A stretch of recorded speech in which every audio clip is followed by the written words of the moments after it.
મેં કીધું ને પાકો માલ બાપુ, પાકો માલ.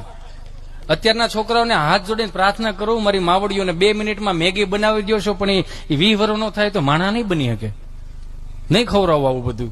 આપણી માએ કાંઈ ન હોય તો કાંઈ નહીં યાર, એ બાજરાનો રોટલો સાહીમાં સોળીને ખવડાવ્યો છે, દહીંમાં ખાલી ચટણી મીઠું નાખીને એમાં સોળીને ખવડાવ્યો. આ રંઢા જેવા છે, એનું રીઝન શું છે? બાએ ખવડાવ્યું એટલે. અત્યારે તમે જો ઓપ્શન આવી ગયા, ટ્યુશન માંથી આવે ને ભણીને આવે ને રમીને આવે ને તમે કે અરે મારે ચિંટુ બેટો આવી ગયો, બેટા મેગી બનાવી આપો. ના માર મેગી નથી ખાવી. બેટા પાસ્તા બનાવે આપો. ના માર પાસ્તા નથી ખાવા. બેટા ફ્રેન્કી બનાવે આપો. એમાં વેજીટેબલ આવે, મન ન ભાવે લે. બેટા મોમોઝ બનાવી આપો. મોમોઝ નું નામ સાંભળો તો મોમોઝ ને અડો ને તેમ લાગે મરી ગયેલ ઊંધવડું પકડતા હોય એવું લાગે. એટલે આવું ખાવાનું છે આપણી પાસે. એ દુનિયાનું કોઈ પણ ફૂડ ખાવ, પણ બાજરાના રોટલા ને કઢી ખીચડી નો આવે. સુરમાનો લાડુ એ લાડુ. હું વાત